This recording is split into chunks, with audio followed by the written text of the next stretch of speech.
Hello दोस्तों, तो आज की इस वीडियो में मैं आप लोगों के लिए रेनेगेड इमॉर्टल का न्यू एपिसोड एक्सप्लेन करने वाला हूँ। मैं जानता हूँ कि इस एपिसोड को आने में थोड़ी देर हो गई और वो मैं पहले ही आप लोगों को बता चुका हूँ कि मेरी तबीयत ठीक नहीं थी, लेकिन चूंकि अब मैं ठीक हूँ तो अब से रेगुलर एपिसोड्स आना शुरू हो जाएंगे। तो जैसा कि पिछले एपिसोड में हमने देखा कि वांगलिंग अपने अंडरवर्ल्ड रिवर की एक सोल बनाने की कोशिश करता है, जिसके लिए उसे बहुत ही ज्यादा रिजनमेंट एनर्जी की जरूरत होती है। साथ ही साथ वांगलिंग ने अपने कुछ और ट्रेजर्स भी तैयार कर लिए थे, जैसे कि सोल शेटरिंग विप को वांगलिंग ने कर्मा विप में कन्वर्ट कर दिया था ताकि वो उसे यूज करते हुए कर्मा डोमेन की पावर्स का इस्तेमाल कर सके।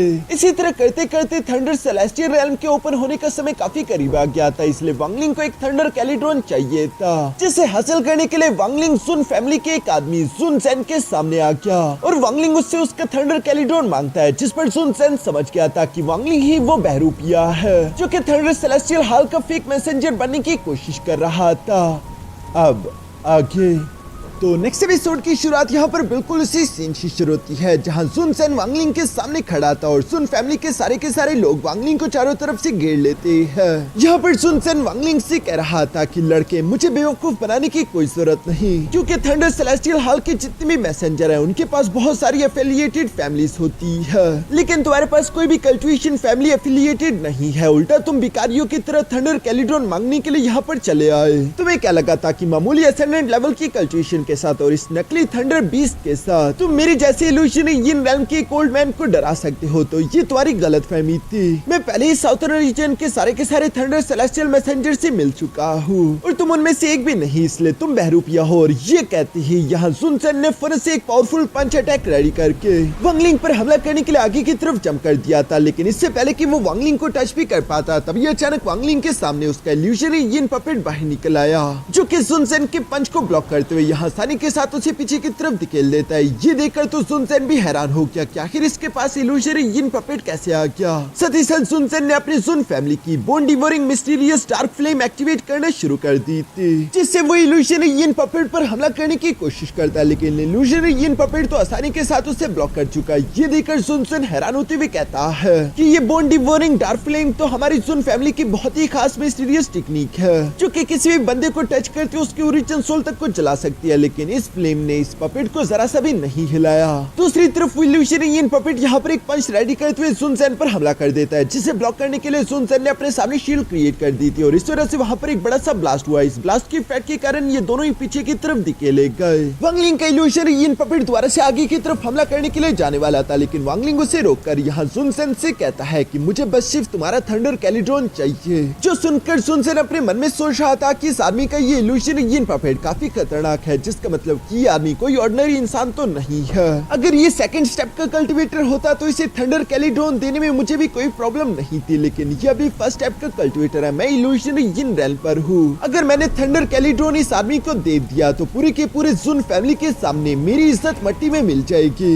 मैं अपने क्लैन जूनियर्स के सामने खुद को बेइज्जत नहीं करवा सकता। ये सोचकर सुन सेन गुस्सा होते हुए कहता है कि तुम मामूली असेंडेंट लेवल के कल्टीवेटर हो, तुमने ये सोच भी कैसे लिया कि तुम इस ओल्ड मैन को हरा पाओगे? और ये कहती सुन सेन एक और फॉर्मेशन अटैक पर से वांगलिंग पर चल देता है, लेकिन वांगलिंग आसानी के साथ उसे ब्लॉक करके हवा में जंप करते हुए अपने माउंटेन स्टोन ट्रेजर को समन कर लेता है, जिससे वांगलिंग ने तीसी के साथ यहाँ सुन सेन की तरफ थ्रो कर दिया, जिसे अपनी तरफ आता हुआ देखकर सुन सेन अपने मन में कहने लगा कि तुमने मुझे मजबूर कर दिया अपनी प्राइमल फोर्स का इस्तेमाल करते हुए ये सीक्रेट टेक्निक एक्टिवेट करने के लिए। जूनियर, तुमने मुझे इस डिवाइन एबिलिटी को एक्टिवेट करने के लिए मजबूर तो कर दिया, लेकिन अब तुम पछताओगे। ये कहते ही सुन सेन ने एक 3 आई डिवाइन एबिलिटी एक्टिवेट करना शुरू कर दी थी, जहाँ पर हम देखते हैं कि एक तरफ से वांगलिंग का डिवाइन माउंटेन स्टोन ट्रेजर आ रहा था और दूसरी तरफ से सुन सेन की वो 3 आई डिवाइन एबिलिटी। ये दोनों ही अटैक एक दूसरे के साथ टकराने लगे, जहाँ पर कुछ अजीब होने लगता है। वांगलिंग का माउंटेन ट्रेजर जो कि इंडिस्ट्रक्टिबल था वो धीरे धीरे करके मेल्ट हो रहा है, इसलिए लिन जुआन घबरा रहा था और वो वांगलिंग से कहता है कि इस इल्यूजनरी यिन रेल्म के ओल्ड मास्टर को हम नहीं हरा सकते, हमें यहाँ से भागना चाहिए। और दूसरी तरफ वांगलिंग ये देखकर हैरान था कि मेरा माउंटेन स्टोन ट्रेजर जो कि इंडिस्ट्रक्टिबल है, आखिर ये इस टेक्निक के सामने मेल्ट कैसे हो रहा है। इसीलिए वांगलिंग भी उस 3 आई डिवाइन एबिलिटी के अंदर झांककर देखने लगा, जहाँ वांगलिंग को अंदर की तरफ एक बहुत बड़ी आंख देखने को मिली, जिसे देखकर तो वांगलिंग और सारे शौक होते हुए कहता है कि इस टेक्निक के अंदर कुछ बहुत ही बड़ा हो रहा है, जो सिर्फ वांगलिंग ही महसूस कर सकता था। उसके अलावा यहाँ पर मौजूद कोई भी इंसान महसूस नहीं कर सकता। वांगलिंग फौरन से अपने थंडर बीस्ट की भी पावर का इस्तेमाल करते हुए अपने माउंटेन स्टोन ट्रेजर की ताकत को इंक्रीज करना शुरू कर देता है, क्योंकि चाहे जो मर्जी हो जाए वांगलिंग इस सुनसेन के सामने झुक तो नहीं सकता था। सुनसेन भी अपने मन में कहने लगा कि ये ट्रेजर बहुत ही ज्यादा ताकतवर है और इसके अलावा इस आदमी की थंडर डिवाइन एबिलिटी भी काफी ज्यादा खतरनाक है। मैं तो ये सोच रहा हूँ कि आखिर इस जूनियर का बैकग्राउंड क्या है, ये आया कहाँ से, क्योंकि इसकी थंडर एबिलिटीज काफी ज्यादा खतरनाक है। तभी अचानक वहाँ पर एक बहुत बड़ा ब्लास्ट हो गया, जिसके इफेक्ट के कारण ये सब लोग ही पीछे की तरफ धकेले गए। इवन कि सुनसेन भी थोड़ा सा घायल हो चुका था। वांगलिंग तो अभी भी रुक नहीं रहा और वो सुनसेन पर हमला दोबारा से करने ही वाला था, पर तभी अचानक सुनसेन आवाज देते हुए कहता है कि जूनियर रुक जाओ, ठीक है तुम्हें थंडर कैलिट्रॉन चाहिए तना, ये ले लो। जो कहते हुए सुनसेन अपना थंडर कैलिट्रॉन वांगलिंग के सामने बाहर निकाल चुका। दूसरी तरफ हम देखते हैं कि वांगलिंग के हाथ पर भी चोट लग चुकी थी, लेकिन वो ये सुनसेन के सामने शो नहीं करता और आराम से उस थंडर कैलिट्रॉन को लेते हुए अपने पास रख लेता है। साथ ही साथ वांगलिंग उस सुनसेन से कहने लगा कि तुमने अभी जो डिवाइन एबिलिटी इस्तेमाल की, क्या तुम उसे मेरे साथ एक्सचेंज करना चाहोगे?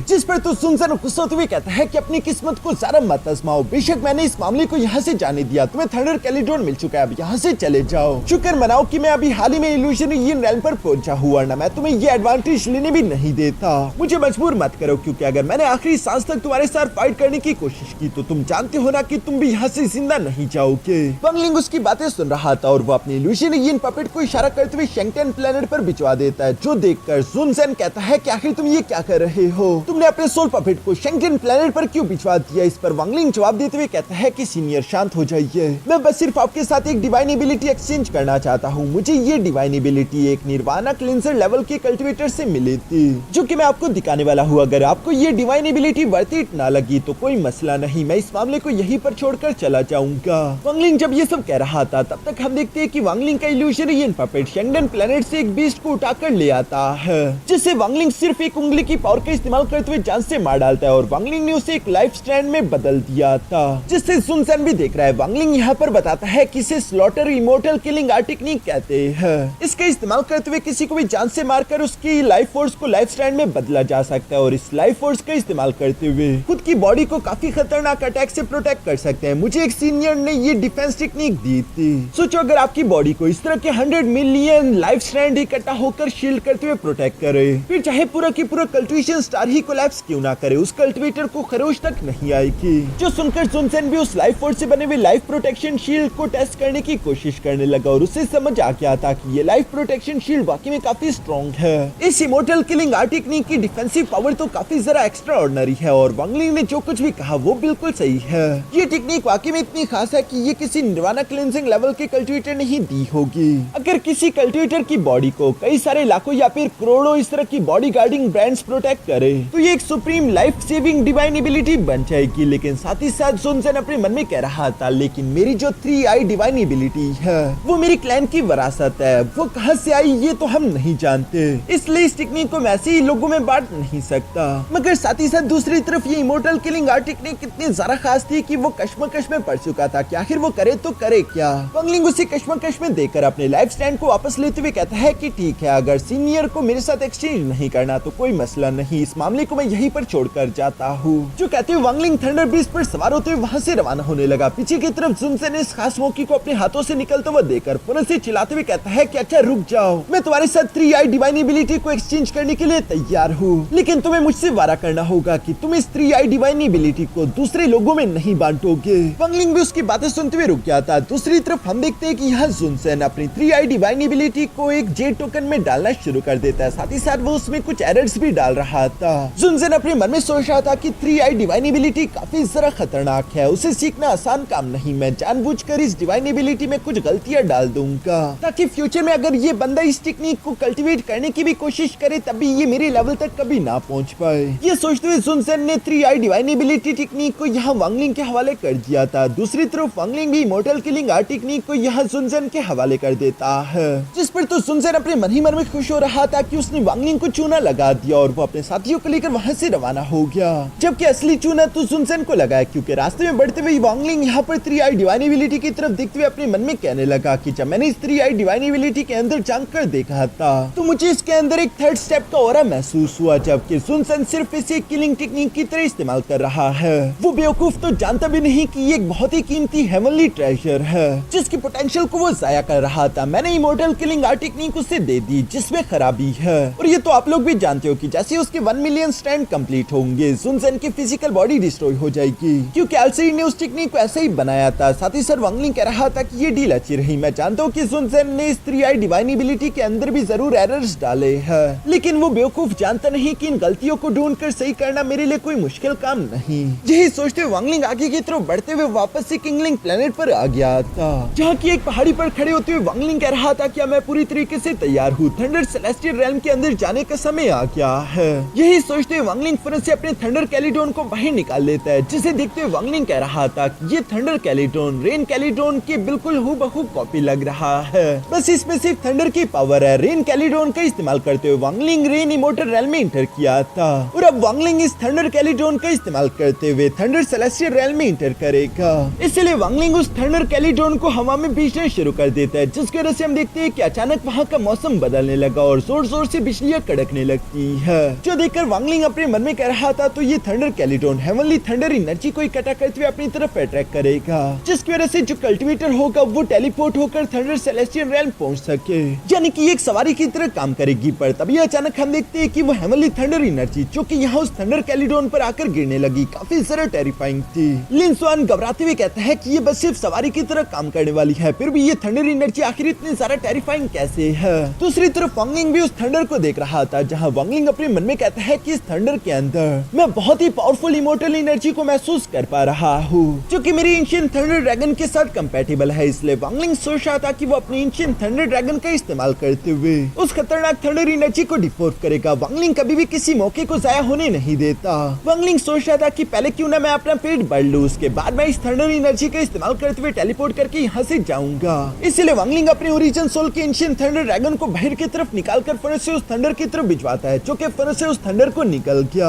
और सिर्फ इस एक थंडर को निकलते ही अचानक से वांगलिंग की बॉडी के अंदर बहुत ही खतरनाक इमोर्टल थंडर एनर्जी आ चुकी थी, जो कि बहुत ही ज्यादा प्राइमल फोर्स एनर्जी में कन्वर्ट हो रही है। वांगलिंग अपने मन में कह रहा था कि मुझे जितनी एनर्जी सिर्फ इस एक थंडर से मिली है, उतनी एनर्जी एक एसेंडेंट लेवल का कल्टिवेटर कई सालों की कल्टिवेशन के बाद हासिल करता है। थंडर सेलेस्टियल रेल्म की ये थंडर वाली बिजली तो मेरे लिए एक खजाना है, मैं इसे जाया होने नहीं दूंगा। और वांगलिंग उसे और ज्यादा डिवॉर्व करना चाहता था, इसलिए वांगलिंग वहीं पर कल्टिवेशन करने के लिए बैठ गया। और वांगलिंग यहाँ पर एक बार फिर से अपने थंडर कैलिडोन को हवा में भेज देता है, जिसकी वजह से हम देखते हैं कि एक बार फिर से ऐसी खतरनाक थंडर सेलेस्टियल रेल्म की एक थंडर तेजी के साथ उस थंडर कैलिडोन की तरफ आने लगी, जिसे नीचे की तरफ आता हुआ देखकर वांगलिंग थंडर कैलिडोन को दोबारा से पीछे कर लेता है, ताकि वांगलिंग का एंशिएंट थंडर ड्रैगन उसे डिफोर्म कर सके। यहाँ पर हम देखते हैं कि नीचे की तरफ मौजूद बाकी के सारे कल्टिवेटर भी इस खतरनाक मौसम को देखकर वांगलिंग के सामने झुकने लगे। वो सब काफी ज्यादा घबराए हुए थे, सब के सब वांगलिंग को रिस्पेक्ट पेश कर रहे थे। दूसरी तरफ हम देखते हैं कि 2 थंडर्स को डिफोर्म करने के बाद वांगलिंग यहाँ तीसरी बार अपने थंडर कैलिडोन को हवा में बेचकर थंडर सेलेस्टियल रेल्म के थंडर को समन करने की कोशिश करने लगा।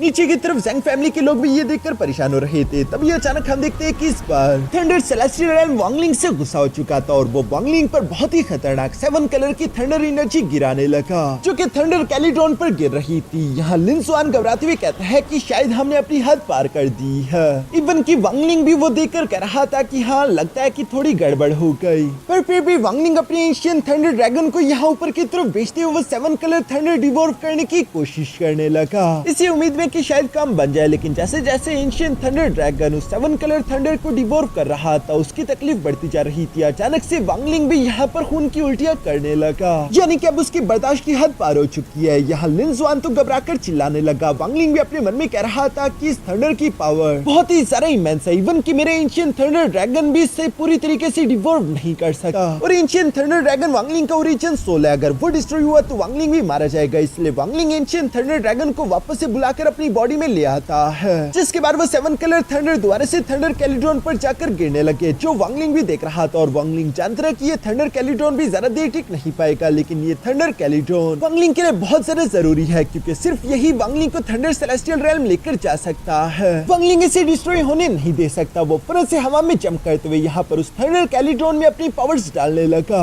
साथ ही साथ वांगलिंग इसी थंडर कैलिड्रॉन का इस्तेमाल करते हुए धीरे धीरे उस 7 कलर थंडर को अपनी बॉडी के अंदर ला रहा है, ताकि वो इस 7 कलर थंडर का इस्तेमाल करते हुए थंडर सेलेस्टियल रेल्म पहुंच सके। क्योंकि इस थंडर कैलिड्रॉन के बगैर तो वांगलिंग उस 7 कलर थंडर को वैसे भी बर्दाश्त नहीं कर सकता था, पर ये सब करने में वांगलिंग को भी तकलीफ आ रही थी। दूसरी तरफ लिन जुआन ये सब देखकर अब थोड़ा सा सुकून में आने लगा और वो कहता है कि ये थंडर कैलिड्रॉन उस 7 कलर थंडर को बर्दाश्त कर रहा है, इसके होते हुए हमें कुछ नहीं होगा। पर उसके ये कहना ही था कि तभी अचानक हम देखते हैं कि थंडर कैलिड्रॉन के अंदर क्रैक्स पड़ने शुरू हो गए, जो देखकर लिन जुआन घबराते हुए कहता है कि आखिर ये क्या है। दूसरी तरफ वांगलिंग भी ये देखकर अपने मन में कह रहा था कि शेनगोंग ने मुझे बताया था कि पूरे के पूरे थंडर सेलेस्टियल हॉल में ऐसे फिक्स नंबर के थंडर कैलिड्रॉन है जिन्हें थंडर इमोर्टल रेल्म्स से एंशिएंट टाइम में बनाया गया था, इन्हें दोबारा बनाया नहीं जा सकता। और सिर्फ इन थंडर कैलिड्रॉन का इस्तेमाल करते ही तो थंडर सेलेस्टियल हॉल के मैसेंजर थंडर सेलेस्टियल रेल्म में इंटर करते हैं, यानी कि इनमें से कोई भी कम नहीं होना चाहिए। लेकिन फिर भी हम देखते हैं कि वांगलिंग यहाँ पर अपने थंडर कैलिड्रॉन को पंच करता है, क्योंकि वांगलिंग को इस बात से फर्क नहीं पड़ता। लिन जुआन तो यहाँ पर वांगलिंग से कह रहा था कि मास्टर अगर आपने इस थंडर कैलिड्रॉन को तोड़ दिया तो इसका मतलब तो यही है ना कि हमेशा हमेशा के लिए थंडर सेलेस्टियल रेल्म में इंटर करने के लिए एक कोटा कम हो जाएगा, यानी कि हर बार अब एक बंदा कम थंडर सेलेस्टियल रेल्म में इंटर करेगा। तभी अचानक हम देखते हैं कि वो थंडर कैलिड्रॉन शैटर कर जाता है और 7 कलर थंडर एनर्जी वांगलिंग की बॉडी पर आ गिरी, जो कि उसे टेलीपोर्ट करते हुए तीसी के साथ थंडर सेलेस्टियल रेल्म लेकर जाना शुरू कर देती है। इसके बाद सीन शिफ्ट होकर दूसरी तरफ थंडर सेलेस्टियल रेल्म के गेट के बाहर आ गया, जहाँ पर हम देखते हैं कि थंडर सेलेस्टियल हॉल के कई सारे लोग इकट्ठा हुए थे और वो सब लोग थंडर सेलेस्टियल रेल्म के गेट के ओपन होने का इंतजार कर रहे थे। तब ये अचानक यहाँ पर एक और लड़का जो कि टैंग फैमिली से बिलोंग करता था और इसका नाम था टैंग यानफेंग, वो भी थंडर कैलिड्रॉन का इस्तेमाल करते हुए यहाँ पर पहुंच गया था, जो कि शेनगोंग को देखकर कहता है कि शेनगोंग मेरे भाई ये तो तुम हो, मैंने सुना है कि तुमने अपने लिए एक मास्टर चूज कर लिया है। पहले तो मुझे इस बात पर यकीन नहीं आया क्योंकि तुम बहुत ज्यादा एरोगेंट हुआ करते थे,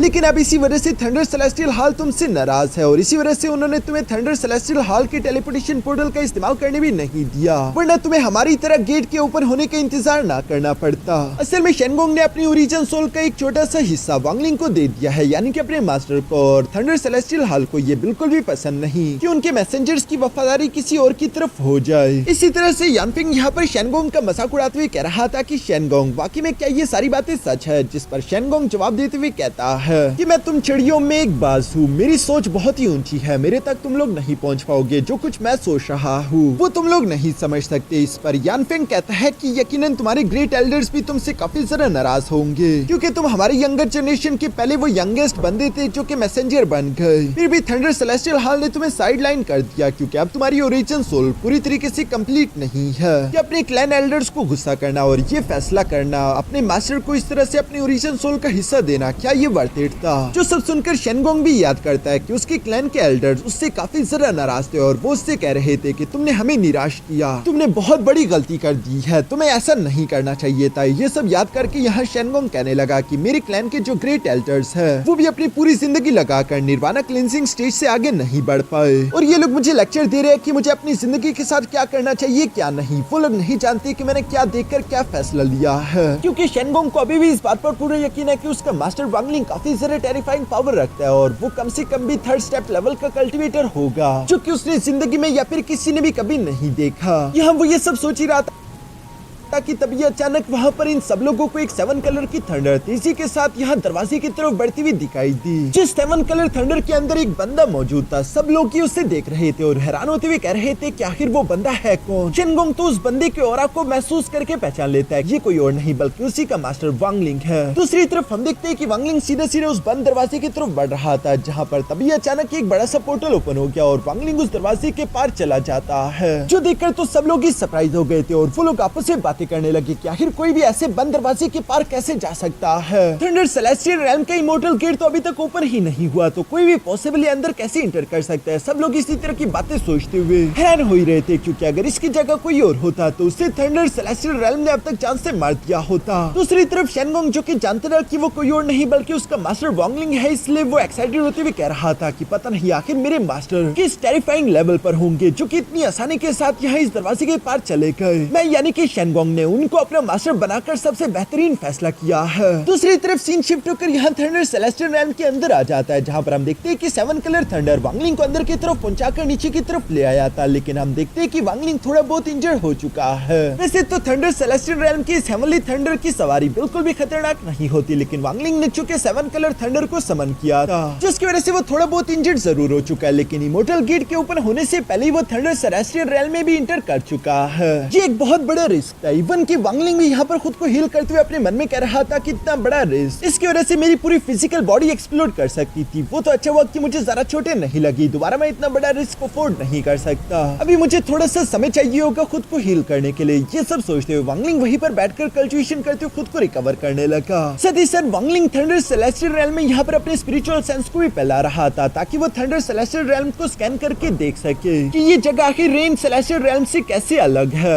इसी तरह करते हुए सीन शिफ्ट होकर दूसरी तरफ थंडर सेलेस्टियल रैल्म के एक ब्लैक माउंटेन रॉक पर आ जाता है, जहाँ माउंटेन रॉक के एक दरख्त पर एक आदमी सोया हुआ था और अचानक उसके मुंह में मकड़ी चली गई और वो फौरन से नींद से जाग उठा। हमें जानने को मिलता है कि ये बुढ़ाऊ, इसका नाम है यान लीजी और ये निर्वाणा क्लेंसिंग स्टेज का एक कल्टीवेटर है, जो कि नींद से जागने के बाद आसमान की तरफ देखते हुए 7 कलर थंडर को देखकर अचानक से मुस्कुराने लगा और वो उसे अपनी तरफ खींचकर देखते हुए कहता है, इंटरेस्टिंग, किसी ने जोर जबरदस्ती थंडर सेलेस्टियल रैल्म के अंदर ब्रेक किया। इस ओल्ड मैन ने थंडर सेलेस्टियल रैल्म में ऐसी चीज पहले कभी नहीं देखी। ये काम जिस भी बंदे ने किया है, लगता है कि उसकी और मेरी किस्मत एक दूसरे से जुड़ी हुई है। यार ये सब तो मुझे बाद में भी जानने को मिल जाएगा कि उसकी किस्मत और मेरी किस्मत जुड़ी हुई है या नहीं। अभी के लिए और कुछ जरूरी काम है जो कि मुझे पहले पूरे करने हैं। ये कहती वो 7 कलर थंडर को साइड पर फेंक देता है, जिसकी वजह से साइड पर एक बड़ा सा ब्लास्ट हो गया था। इसके बाद यान लीजी यहाँ पर कुछ हैंड साइंस बनाते हुए हवा में एक फॉर्मेशन बनाने लगा, जिससे वो धीरे धीरे करके कंप्लीट कर रहा है। साथ ही साथ वो कह रहा था कि जिस दिन ये ग्रैंड फॉर्मेशन कंप्लीट हो गई, उस दिन ये बुढ़ाऊ पूरे के पूरे ऑल अलायंस स्टार सिस्टम को एक भयानक जंग में धकेल दूंगा, ताकि मैं चोंग जुआन सी से बदला ले सकूं। मैं उसे इतनी बुरी मौत मारूंगा कि उसे दफनाने के लिए जगह भी ना मिल सके। दोस्तों अगर आप लोग समझ ना पाए तो मैं जरा सिंपल करके समझाता हूँ। असल में ये यान लीजी थंडर सेलेस्टियल हॉल का लीडर है। वैसे तो ये इस वक्त ऑल हेवन स्टार सिस्टम के अंदर है, लेकिन जहाँ से वांगलिंग आया ऑल अलायंस स्टार सिस्टम, ये उस जगह को भी अच्छे से जानता है और वहाँ पर मौजूद एक आदमी है जिसका नाम है चेंग जुआन सी।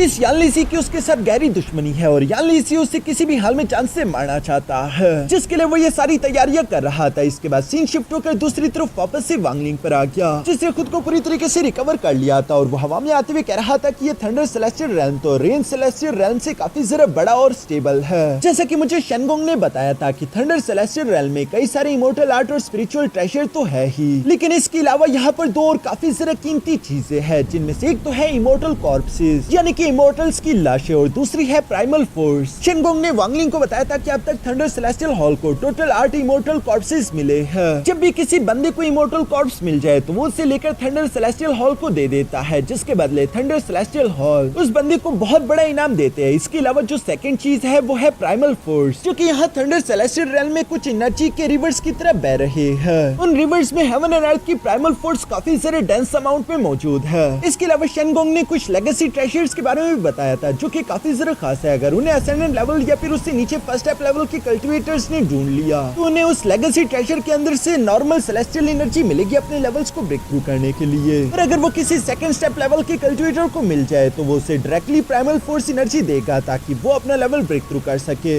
ये सब याद करके वांगलिंग यहाँ पर उस लेगेसी ट्रेजर को ढूंढना शुरू कर देता है, जहाँ चारों तरफ अपने स्पिरिचुअल सेंस को फैलाने के बाद वांगलिंग को पास ही मौजूद एक ट्रेजर दिख तो गया था, जो कि किसी हॉर्न की तरह लग रहा है। वांगलिंग फिर से उस ट्रेजर के पास आ गया, जहाँ वांगलिंग अपने मन में कह रहा था कि इतने दिनों जब मैं खुद को हील कर रहा था तब भी मैंने अपने स्पिरिचुअल सेंस को चारों तरफ फैलाया था, लेकिन उस टाइम मुझे इस ट्रेजर के अंदर से इमोर्टल एनर्जी फ्लक्चुएशन महसूस नहीं हुई। शायद यही वजह है कि लेगेसी ट्रेजर को ढूंढना इतना मुश्किल काम है। ये सब सोचते हुए वांगलिंग अभी उस लेगेसी ट्रेजर को उठा ही रहा था, पर तभी अचानक उसे पीछे से किसी की आवाज सुनाई थी कि जूनियर उसे नीचे रख दो। और इसी के साथ एक डार्क एनर्जी का अटैक वांगलिंग की पीठ पीछे चल दिया गया, जिससे वांगलिंग फिर से पीछे की तरफ पलटकर ब्लॉक कर लेता है। तभी हम उस आदमी को देखते हैं जिसने वो डार्क एनर्जी अटैक वांगलिंग पर चला था, और वो अपने बीस्ट पर सवार है। इसका नाम है जू फेंगहान, जो कि वांगलिंग से कह रहा था कि वो लेगेसी ट्रेजर नीचे रख दो अगर तुम जिंदा रहना चाहते हो। और ये इल्यूशन यिन रैल्म का कल्टीवेटर है। वांगलिंग भी उसकी बात सुनकर कॉन्फिडेंटली उसकी आंखों में देख रहा था। और यहाँ इसी सीन के साथ हमारा ये एपिसोड यहीं पर खत्म हो जाता है।